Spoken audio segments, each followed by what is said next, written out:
Hello aspirants. M civil services के platform पे मैं अभिषेक कुमार आपका स्वागत करता हूं। हमने जो सीरीज स्टार्ट किया पॉलिटी की, इसी सीरीज में अब हम जानेंगे कि हमारे लिए कार्य करने वाले लोग कौन कौन से होते हैं और किस पद पे होते हैं। ठीक है, यानी आज से हम जानेंगे अबाउट यूनियन एंड स्टेट, जिसके अंदर एग्जीक्यूटिव और लेजिस्लेटिव के बारे में जानेंगे।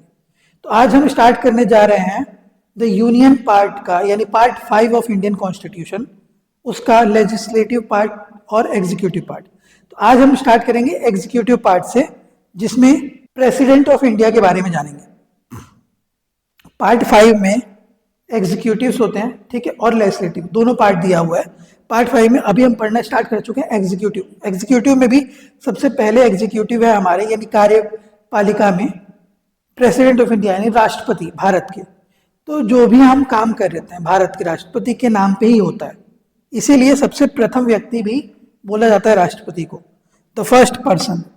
इसके अलावा इनको हेड ऑफ द स्टेट बोला जाता है और इनको अलग अलग नामों से भी जाना जाता है, जिनमें पहले राज्य प्रमुख के नाम से भी जाना जाता था। पर 7वीं जो संशोधन हुआ, यानी 7th अमेंडमेंट जो हुआ, उसके बाद जो टर्म था राज्य प्रमुख, ये अब नहीं बोला जाता, इसे हमने ओमिट कर दिया है 7th अमेंडमेंट के बाद से। ठीक है, याद रखिएगा, राज्य प्रमुख अब ये नाम नहीं बोला जाता है। तो आज हम जानेंगे कि प्रेसिडेंट ऑफ इंडिया क्या होते हैं, कौन होते हैं और कैसे बनते हैं, यानी उनके क्वालिफिकेशन के बारे में, ठीक है, उनके कंडीशंस के बारे में, वर्क ऑफ स्पेस के बारे में, उनके टेन्योर के बारे में, उनके इलेक्शन के बारे में। ठीक है, तो जब भी हम प्रेसिडेंट के बारे में पढ़ते हैं तो 5 चीजें हमें पढ़नी होती है। सबसे पहली चीज होती है कि इनका क्वालिफिकेशन, दूसरा इनका टेन्योर यानी टर्म, कितने समय के लिए होते हैं, इलेक्शन,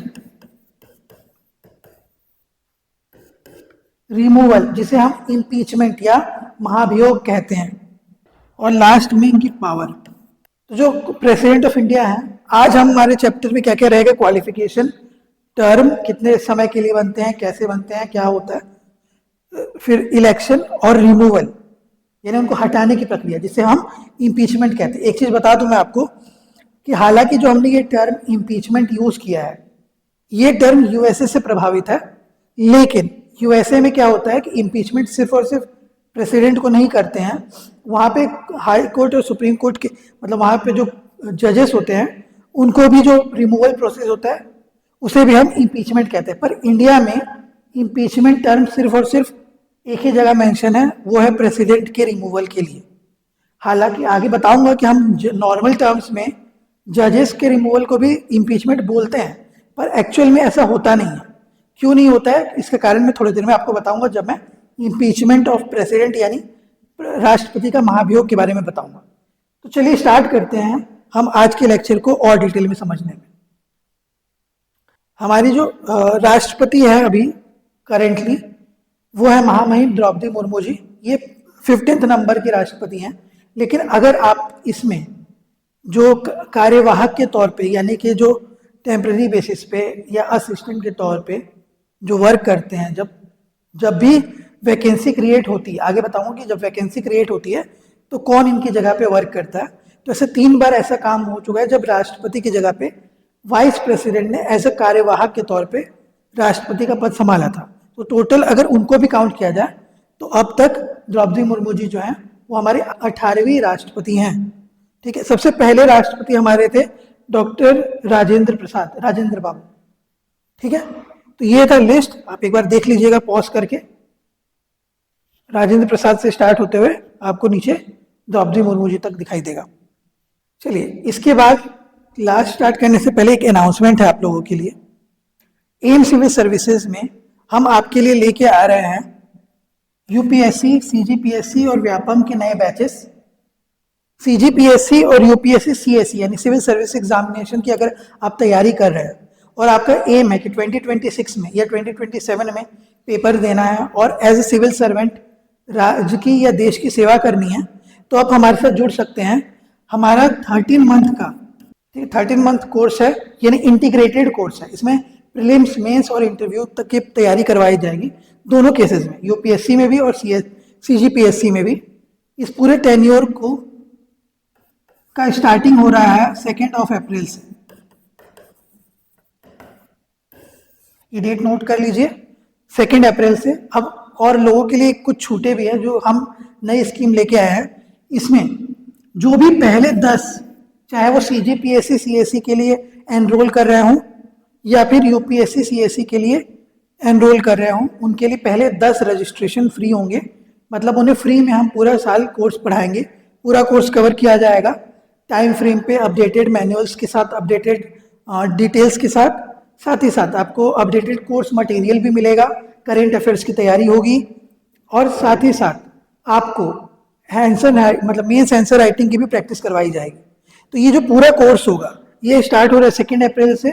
इसके बारे में अधिक जानकारी अगर आपको चाहिए तो आप हमसे संपर्क कर सकते हैं इन नंबरों पे, या फिर आप हमसे फिजिकली डायरेक्टली आके मिल सकते हैं Bhagini Mandal recreation road, Chaubey colony, near Dadabari Jain Mandir, जो हमारा कोचिंग इंस्टीट्यूट है वहां पे। इसके अलावा आप लोगों के लिए aimcivilservices.in यानी कि हमारा जो वेबसाइट है, आप स्कैन करके वेबसाइट में जा सकते हैं। उस वेबसाइट में 12 मार्च से इन सारे कोर्स के डिटेल आपको मिल जाएंगे। अब बता दूं मैं आपको कि व्यापम का जो कोर्स है, जिसमें अभी फिलहाल ADEO का कोर्स और CGPSC का ADI का कोर्स, ये दोनों कोर्स हम स्टार्ट कर रहे हैं 25 मार्च यानी 25 मार्च से।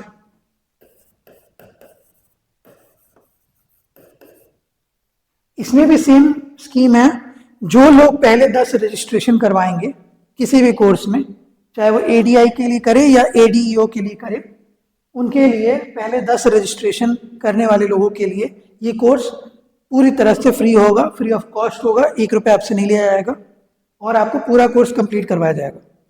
इसके अलावा जो 10 के बाद जो आते हैं उनके लिए भी कोर्सेज मिनिमल हैं। आप आइए, हमसे बात करिए, हमारे अपने बारे में बताइए, और जितना संभव हो सके हम आपकी मदद करने की कोशिश करेंगे। चलिए क्लास को वापस क्लास की तरफ आते हैं, आगे बढ़ते हैं। तो स्टार्ट करते हैं सबसे पहले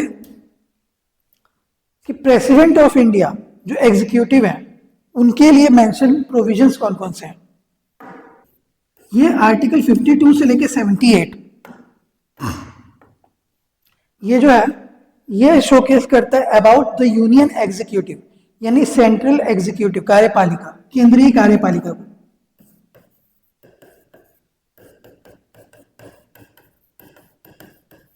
तो कई बार आपसे क्वेश्चन आ सकता है, पूछा जा सकता है कि क्या होगा अगर आप काउंट करें कि कौन कौन से एग्जीक्यूटिव्स पार्ट 5 यानी भाग 5 के आर्टिकल 52 से 78 के बीच में दिए हुए हैं। यानी पार्ट 5 सिंपल सा क्वेश्चन है, पार्ट 5 में कौन कौन से एग्जीक्यूटिव का मेंशन है। ठीक है, तो एग्जीक्यूटिव कौन होते हैं? वो सारे लोग जो कि गवर्नमेंट के लिए कार्य कर रहे हैं और ये एज ए सर्वेंट काम कर रहे हैं। ठीक है, सिविल सर्वेंट के तौर पे काम करने वाला हर व्यक्ति एग्जीक्यूटिव कहलाएगा, चाहे वो टेम्पररी हो चाहे वो परमानेंट हो। तो आप जिस चीज की तैयारी कर रहे हैं वो भी क्या कहलाएगा? एग्जीक्यूटिव। ठीक है, यानी डिप्टी कलेक्टर, कलेक्टर या कोई और पोस्ट, जिस भी पोस्ट के लिए आप सरकारी नौकरी की तैयारी कर रहे हैं, वो सब क्या कहलाएगा? वो कहलाएगा आपका एग्जीक्यूटिव। पर क्या आप लोग पार्ट 5 में मेंशन होंगे? नहीं, पार्ट 5 में याद रखने के लिए रखिए 5 लोगों का मेंशन है, मतलब 5 पोस्ट का मेंशन है। वो 5 पोस्ट कौन कौन से हैं? सबसे पहला पोस्ट है प्रेसिडेंट, प्रेसिडेंट ऑफ इंडिया, राष्ट्रपति। दूसरा पोस्ट आपका होता है वाइस प्रेसिडेंट।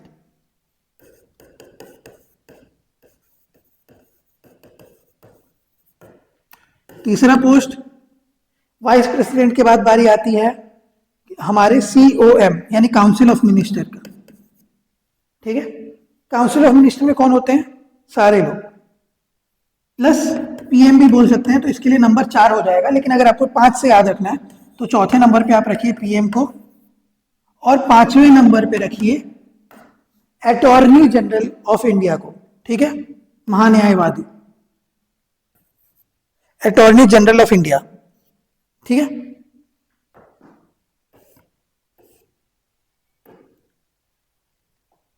तो ये 5 लोग, मतलब 5 पोस्ट जो होती है, 5 पदवी, ये कहलाती है पार्ट 5 का हिस्सा। ठीक है, इन्हीं में से सबसे पहला पदवी है प्रेसिडेंट ऑफ इंडिया, जिसको हम देख रहे हैं। तो चलिए स्टार्ट करते हैं प्रेसिडेंट ऑफ इंडिया के डिटेल को समझने की। तो आज हम जानेंगे क्वालिफिकेशन से लेके उनकी इम्पीचमेंट तक का प्रोसेस। पावर्स को हम अगले लेक्चर में जानेंगे, ठीक है। तो सबसे पहले याद रखिए कि आर्टिकल 52 से स्टार्ट होता है। पार्ट 5 का आर्टिकल 52 क्या कहता है?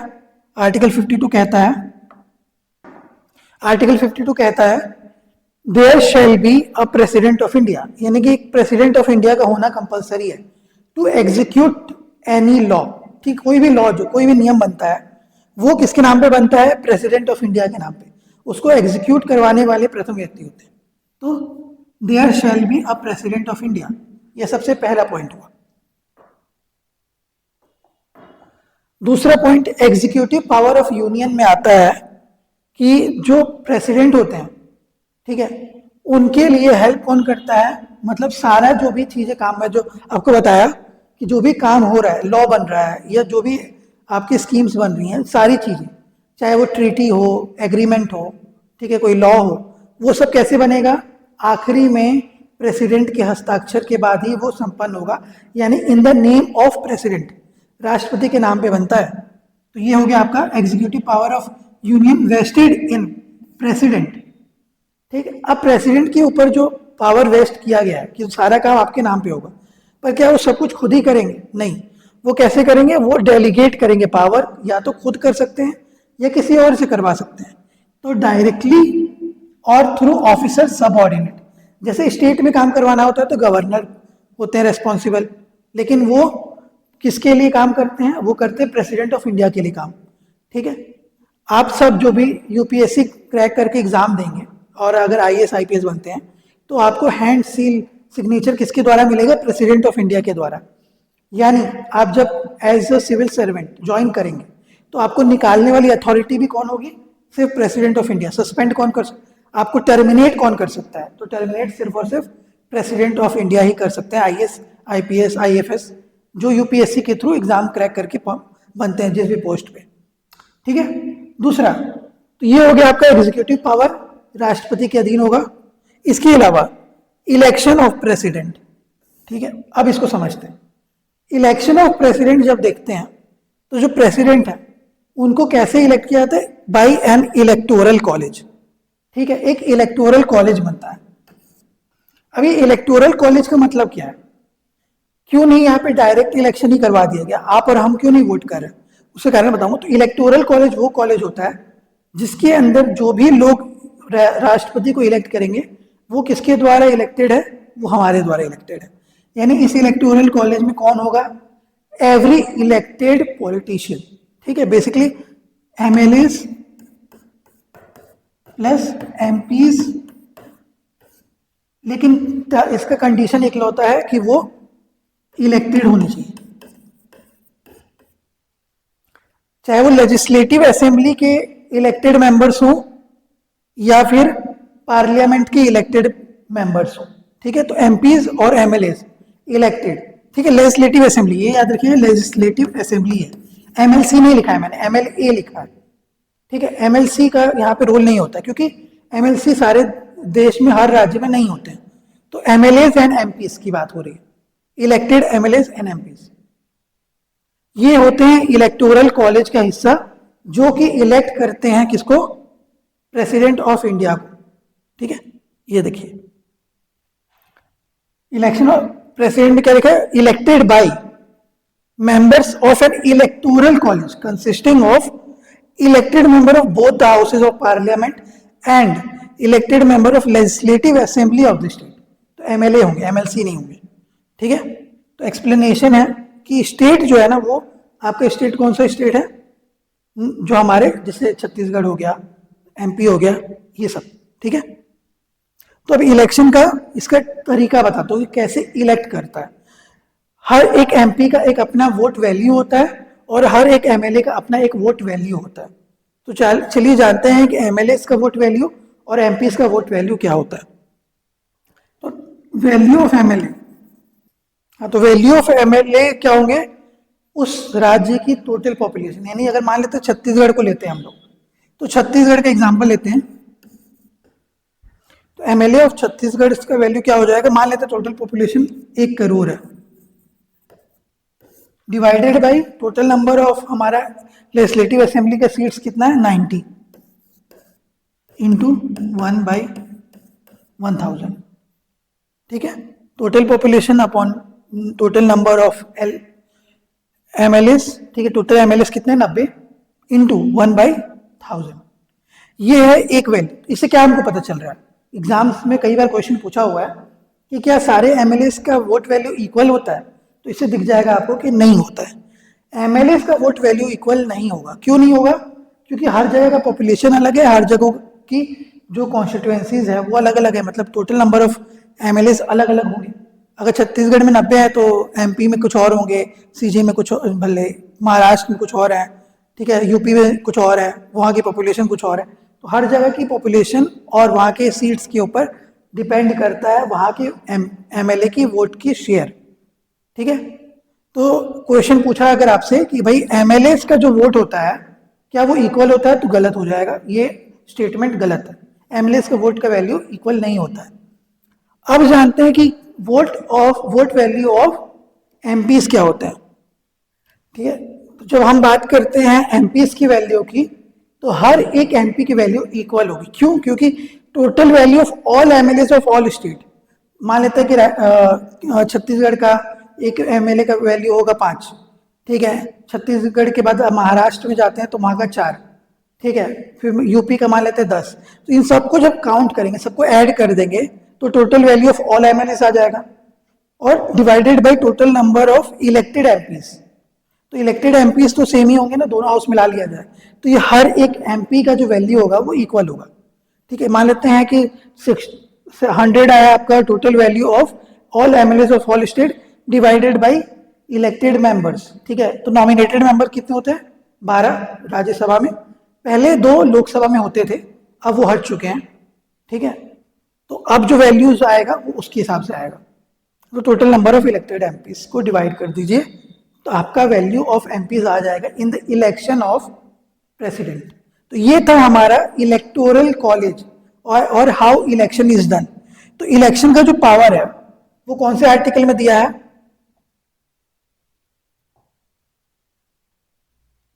ठीक है, इलेक्शन ऑफ प्रेसिडेंट दिया हुआ है इन आर्टिकल 54, और 55 में दिया है manner of election of president. तो अभी तो मैंने आपको बता दिया कि एक एक वोट का शेयर कितना होता है इलेक्टोरल कॉलेज में। अब जानते हैं कि मैनर कैसे होता है, मतलब किस तरीके से वोट दिया जाता है। Manner of election of president, तो यहाँ पे होता है बैलेट पेपर से वोट, ठीक है।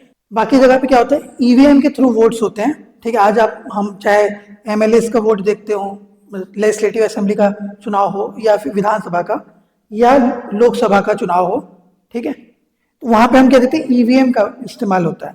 पर राष्ट्रपति के चुनाव में हम यूज करते हैं बैलेट पेपर, ये याद रखिएगा, बैलेट पेपर यूज होता है। अब ये बैलेट पेपर क्यों यूज होता है, तो क्योंकि जो इनका इलेक्शन होता है ना, ये होता है सिंगल ट्रांसफरेबल वोट, ठीक है, सिंगल ट्रांसफरेबल वोट एसटीवी, और दूसरा होता है प्रोपोर्शनल रिप्रेजेंटेशन। अब ये प्रोपोर्शनल रिप्रेजेंटेशन तो मैंने आपको इलेक्टोरल कॉलेज से बता दिया कि जैसी आपकी पॉपुलेशन और जितने आपके एमएलए उतनी आपकी एमएलए की वोट वैल्यू, और उसी हिसाब से आपके एमपी की भी वोट वैल्यू। तो प्रोपोर्शन किसका रहेगा, आपके पॉपुलेशन का प्रोपोर्शन, यानी आप जो देख रहे हैं वैल्यू, वो वैल्यू आ रही है by the value of population, जनसंख्या के हिसाब से। तो इसीलिए हो गया उसी प्रोपोर्शन में, उसी रेशियो में। इसके अलावा सिंगल ट्रांसफरेबल वोट। अब सिंगल ट्रांसफरेबल वोट को समझाने का एक सिंपल सा तरीका है समझने का। देखिए, सिंगल ट्रांसफरेबल मतलब एक बार ट्रांसफर होगा वोट, ठीक है, तो एक बार ट्रांसफर होगा और बैलेट पेपर यूज हो रहा है, इसका मतलब है कि आपको चॉइस मिलेगी, ठीक है। तो मान लेते हैं ये आपका ए बी सी 4 कैंडिडेट हैं, ए बी सी डी, ठीक है। और अब इलेक्टोरल कॉलेज में मैंने बता दिया कि कौन होंगे, सिर्फ और सिर्फ इलेक्टेड एमपीज एंड एमएलए, ठीक, नॉर्मल पीपल वोट नहीं करते। तो यहाँ पे जो इलेक्टोरल कॉलेज है वो लोग क्या करेंगे, अब उन सबको एक एक पर्चा दिया जाएगा, उनको अपनी चॉइस लिखनी होगी। मान लेते हैं कि ए पे फर्स्ट चॉइस लिख रहे हैं कोई, ले लेते हैं, मान लेते हैं 3 लोगों का एग्जाम्पल लेते हैं। 3 में एक है एक श्वेता है, ठीक है, एक रमन है और एक राघव है, ठीक है। चलिए, ठीक है, ये 3 लोग इलेक्टोरल कॉलेज में है मान लेते हैं, और ये तीनों लोग को एक एक पर्चा दिया गया, ठीक है। तो ये जो एक एक पर्चा दिया गया, तो इसमें रमन ने पहला चॉइस ए को रखा, दूसरा चॉइस रखा इसने बी को, डी को तीसरा चॉइस रखा और सी को चौथा चॉइस रखा। सिमिलरली राघव का जो चॉइस मिला ये रमन का चॉइस हो गया, ठीक है। राघव के चॉइस में इसने इसको सेकंड दिया, इसने इसको फर्स्ट दिया, इसको थर्ड दिया और इसको फोर्थ दिया, ठीक है। ये हमने राघव की देख लिया। श्वेता के केस में मान लेते हैं इसने इसको फर्स्ट दिया, इसको थर्ड दिया, इसको सेकंड दिया, इसको फोर्थ दिया। तो अब इस केस में क्या होगा, इस केस में हम काउंट करेंगे कि नंबर ऑफ फर्स्ट प्रेफरेंस किसको सबसे ज्यादा मिला। तो सबसे पहले देखेंगे कि फर्स्ट प्रेफरेंस सबसे ज्यादा किसको मिला, ए को मिला। तो ए को 2 बार मिला, 2 टाइम्स, ठीक है। अब वोट जो काउंट होगा, फाइनल काउंट कब होगा, जब किसी को 50% से ज्यादा वोट मिल गया, मोर देन 50% वोट। तो यहाँ पे दिख रहा है कि पहली प्रेफरेंस में 3 लोगों में 2 लोगों ने ए को चुना है, तो वो ऑटोमेटिकली 50+1 जो शेयर्स होंगे। ये तो एक एग्जांपल के तौर पे 3 लिया है मैंने, क्योंकि हमारे यहाँ बहुत ज़्यादा शेयर होता है, तो हर एक का वैल्यू काउंट होगा। मान लेते रमन का वैल्यू 4 है, तो उसके 4 के वैल्यू के हिसाब से हम काउंट करेंगे। तो ये नॉर्मल टर्म्स में आप समझिए कि इन सबका अगर एक एक वैल्यू है, तो ये लोग अगर तीनों वोट कर रहे हैं और तीनों ने पहले प्रेफरेंस अगर ए को दिया, तो क्योंकि ये 50% से ज़्यादा हो रहा है, तो ये ऑटोमेटिक क्या हो जाएगा, प्रेसिडेंट के तौर पे इनको हम इलेक्ट कर लेंगे, कैंडिडेट ए को। बट अगर मान लेते हैं कि ये नहीं हो पाया किसी भी कारण, तब देखेंगे कि सबसे ज़्यादा लास्ट प्रेफरेंस किसको दिया गया है। तो देखेंगे कि भाई देखो, डी को 2 बार फोर्थ प्रेफरेंस दिया गया, तो इनको हम कर देंगे क्रॉस आउट, ठीक है। अभी क्रॉस आउट किया गया, ये हट गए, तो अब इनके बाद जो सेकंड नंबर पे इनकी प्रेफरेंस रही होगी ना, ठीक, तो इनको ये वोट चला जाएगा, ठीक, तो ये वोट ट्रांसफर हो जाएगा दूसरे को, ठीक। तो तब फिर गिनेंगे कि किसी का 50+1 हो गया, अगर 50+1 हो गया तो वहीं पे एंड हो जाएगा और वो इंसान प्रेसिडेंट ऑफ इंडिया बन जाएगा। तो ये सिंपल सा तरीका है जिसके थ्रू हम वोट को ट्रांसफर करते हैं, तब तक जब तक किसी का वोट शेयर 50+1 वैल्यू ना हो जाए, ठीक है, वैल्यू ऑफ वोट ना हो जाए। क्योंकि मैंने बताया एमपीज का वोट का वैल्यू अलग होता है और एमएलएस के वोट का वैल्यू अलग होता है। तो उनके वोट्स के वैल्यू अगर किसी के 50+1 हो जाता है, तो वो इंसान फिर as a president of India elect हो जाते हैं, ठीक है। तो ये था हमारा इलेक्शन प्रोसीजर, जिसे हम बोलते हैं single transferable vote and proportional representation. Proportion में रिप्रेजेंट किया जा रहा है क्योंकि पॉपुलेशन के बेसिस पे किया जा रहा है। सिंगल ट्रांसफर किया जा रहा है, एक करके ट्रांसफर करेंगे, जो भी 4th नंबर पे जो लास्ट नंबर पे रहते जाएगा वो एलिमिनेट होता चला जाएगा, तब तक जब तक किसी के वोट वैल्यू की शेयर 50+1% ना हो जाए, 50%+1, ठीक है। 51% नहीं है, 50%+1। मान लेते 100 वैल्यू है, तो 100 में किसी को 51 वैल्यू मिल गया तो वो काउंट हो जाएगा। या 1000 है तो 1000 में 50%+1, तो +1 जो है ना वो नंबर ऑफ वैल्यू का एक ज्यादा है। तो ये जिसके पास भी सबसे पहले हो गया तो वही इंसान बनेगा प्रेसिडेंट ऑफ इंडिया। ये था हमारा इलेक्शन प्रोसीजर। उम्मीद करता हूँ इलेक्शन प्रोसीजर आपको समझ आ गया होगा, सिंगल ट्रांसफरेबल वोट भी समझ आ गया होगा। अगर नहीं आया तो आप कमेंट में डाउट लिख दीजिएगा, मैं उसे अगले लेक्चर में आपको समझा दूंगा। उन डाउट्स को मैं या तो उसी कमेंट बॉक्स में आपको सॉल्व कर दूंगा या फिर आपको अगले लेक्चर में मैं पहले समझा दूंगा। चलिए आगे बढ़ते हैं। तो अब देखिए, अब आता है बारी term of office of president, लेकिन उससे पहले आता है बारी क्वालिफिकेशन ऑफ प्रेसिडेंट, ठीक है। आर्टिकल 58 कहता है qualification for election as president. तो क्वालिफिकेशन क्या क्या है, तो प्रेसिडेंट के लिए सबसे पहला क्वालिफिकेशन होना चाहिए वो सिटीजन ऑफ इंडिया होनी चाहिए, ठीक है। Article 58 qualification.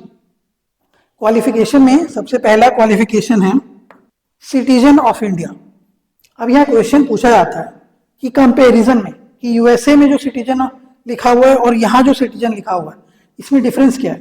तो यूएसए में कोई भी प्रेसिडेंट बनना चाहता है तो उसे by birth citizen of USA होना चाहिए, ठीक है। पर इंडिया में सिर्फ सिटीजन ऑफ इंडिया लिखा हुआ है, बाय बर्थ अप्लाइड नहीं है।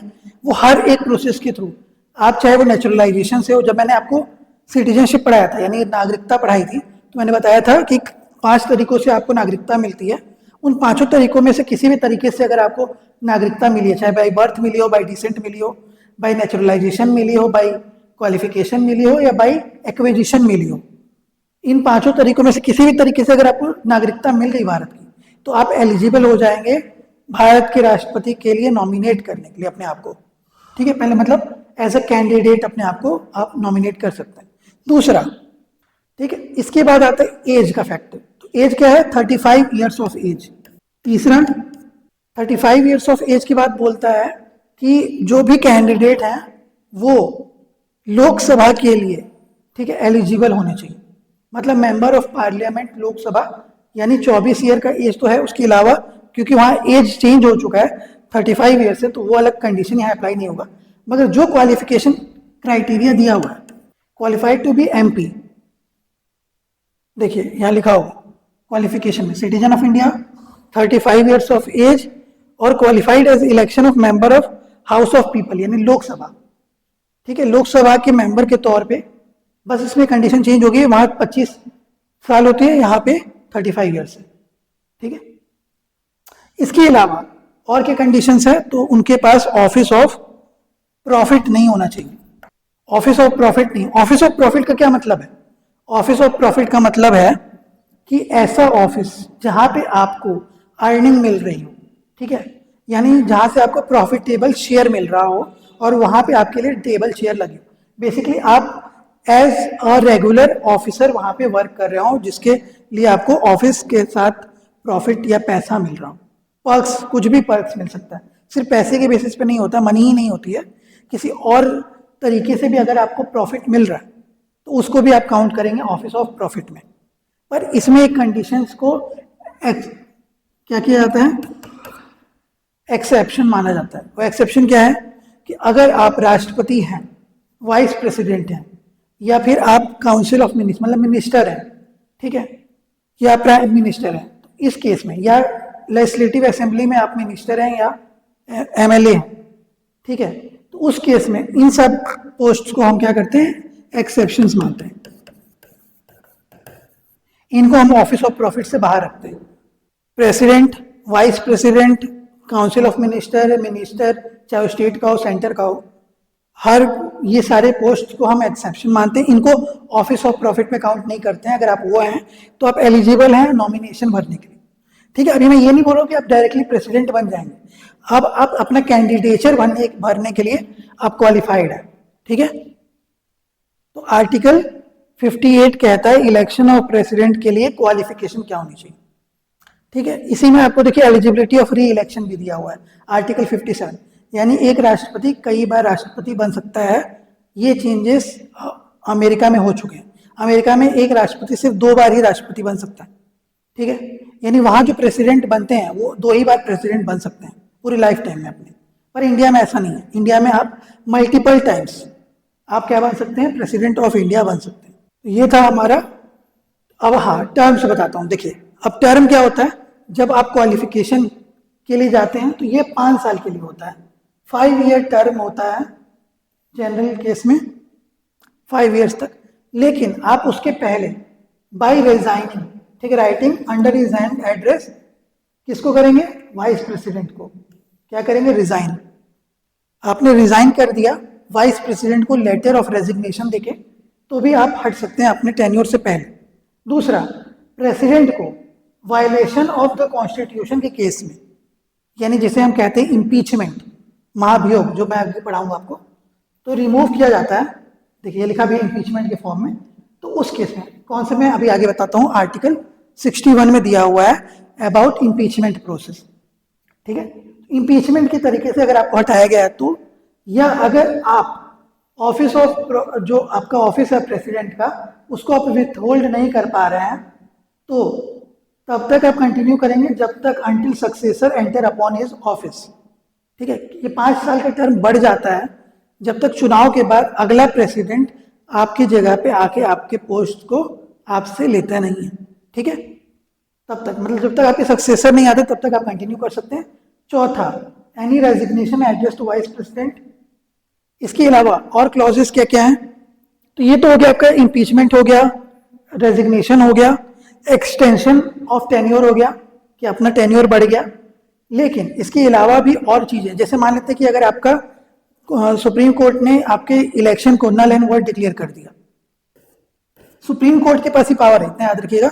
सुप्रीम कोर्ट अगर प्रेसिडेंट के इलेक्शन को, तब भी आपको रिजाइन करना होगा। ठीक है, वो जो क्लॉज दिया था ना, रेजिग्नेशन वाइस प्रेसिडेंट को देना होगा, तो सिर्फ वाइस प्रेसिडेंट नहीं होता। मान लेते हैं अगर उसमें वाइस प्रेसिडेंट नहीं है ना, तो राष्ट्रपति फिर रेजिग्नेशन किसको देंगे? तब चीफ जस्टिस ऑफ इंडिया को देंगे। ठीक है, तो उस केस में, नॉर्मल केसेस में वाइस प्रेसिडेंट को देते हैं। तो यहाँ क्या हो रहा है, यहाँ पे नल एंड वाइड डिक्लेयर करा जा रहा है कि आपने किसी गलत तरीके से इलेक्शन लड़ा है और आप जीते हैं, या मान लेते हैं कि आपका इलेक्शन में कुछ गलत हुआ था जिसके कारण आप जीते हैं, दूसरा किसी और को ज्यादा फायदा आपको मिल गया था उनकी जगह पे, तो गलत तरीका है। यानी किसी भी मीन्स के थ्रू आपका इलेक्शन अगर डिबार हो जाता है, आपका नॉमिनेशन कैंसिल हो जाता है, ठीक है, तो भी आप क्या हो जाएंगे, तब भी आप राष्ट्रपति के पद से रिजाइन करना आपको पड़ेगा और तब आपका सीट हो जाएगा वैकेंट। तो आप 5 साल से पहले आप इस तरीके से हट सकते हैं, मतलब राष्ट्रपति ऐसे हट सकते हैं। तो ये था हमारा टर्म ऑफ प्रेसिडेंट। इसके बाद आता है, मैंने आपको बताया क्वालिफिकेशन को। ठीक है, क्वालिफिकेशन में एक चीज और याद रखिएगा कि क्वालिफाई तो आप हो गए, मान लेते हैं कि आपकी क्वालिफिकेशन है, पर क्या आप राष्ट्रपति ऐसे ही बन जाएंगे? कैंडिडेचर आप ऐसे ही भर देंगे? उसका एक प्रोसीजर होता है। तो कैंडिडेचर फिल करने का जो प्रोसेस होता है वो क्या है? सबसे पहले आपको चाहिए 51st, मतलब आपको 50 लोगों का, 50 इलेक्टर्स का, इलेक्टर्स कौन होंगे? एमपीज या एमएलएज, ठीक है, सपोर्ट चाहिए होगा। इसके बाद 50 इलेक्टर्स सेकेंडर के तौर पे होने चाहिए। सेकेंडर मतलब मैं प्रस्ताव दे रहा हूं, इन्होंने अगर मुझे चुना है तो हाँ, मैं भी इनकी सहमति में आगे पीछे से सेकेंड नंबर करता हूं। ठीक है, तो यानी टोटल 100 इलेक्टर्स आपके फॉर्म फिलिंग के टाइम होने चाहिए। तीसरा कंडीशन, आपको 15,000 एज अ सिक्योरिटी मनी पे करना होगा। तो ये 3 कंडीशन आपने फुलफिल कर दी, आपने अपना नॉमिनेशन भरा, आपको कैंडिडेचर मिल जाएगा as contest the election for president of India. तो ये था तरीका जिसके थ्रू हमने जाना टेन्योर, हमने जाना क्वालिफिकेशन, हमने जाना कि क्या मेथड होता है, मैनर ऑफ इलेक्शन, फिर उसके बाद क्वालिफिकेशन के बाद कैंडिडेचर फिल, री इलेक्शन, ये सारी चीजें हमने जान ली। अब आगे पढ़ेंगे हम इम्पीचमेंट। ठीक है, तो इम्पीचमेंट को अब हम अगले लेक्चर में देखेंगे। इम्पीचमेंट और पावर्स ऑफ प्रेसिडेंट को हम अगले लेक्चर में देखेंगे। इससे पहले मैं आपको एक चीज और बता दूं कि क्यों हमने प्रेसिडेंट की इलेक्शन को इनडायरेक्ट रखा है। प्रेसिडेंट जो है वो है नॉमिनल हेड और प्राइम मिनिस्टर है रियल हेड। ठीक है, तो नॉमिनल हेड होने के कारण क्या होता है कि इनके नाम से सारे काम होते जरूर है, पर एक्चुअल एक्शन जो होता है, प्लान ऑफ एक्शन, वो किसके द्वारा लिया जाता है? वो लिया जाता है प्राइम मिनिस्टर। इसका मतलब क्या, बेसिक मतलब है कि प्रेसिडेंस में, मतलब आपकी हायरार्की में टॉप पे कौन होगा? प्रेसिडेंट होगा in the case of preference. लेकिन in the case of power, किसके शक्तियां ज्यादा है, तो शक्तियों के केस में प्राइम मिनिस्टर के पास ज्यादा शक्तियां होती हैं। ठीक है, क्योंकि इन्हें डायरेक्ट इलेक्ट किया करते हैं। डायरेक्ट इलेक्शन के थ्रू मिनिस्टर्स बनते हैं, उन मिनिस्टर्स में से एक इंसान को हम लीडर ऑफ रूलिंग पार्टी चुना जाता है और वो बनते हैं प्राइम मिनिस्टर। ये आगे हम जब पीएम और काउंसिल ऑफ मिनिस्टर पढ़ेंगे तो डिटेल में बताऊंगा कि कैसे प्राइम मिनिस्टर बनते हैं, क्योंकि हम प्राइम मिनिस्टर नहीं चुनते हैं, हम अपने लिए एमपी चुनते हैं। और वो एमपी में से ही कोई एक एमपी बनता है प्राइम मिनिस्टर।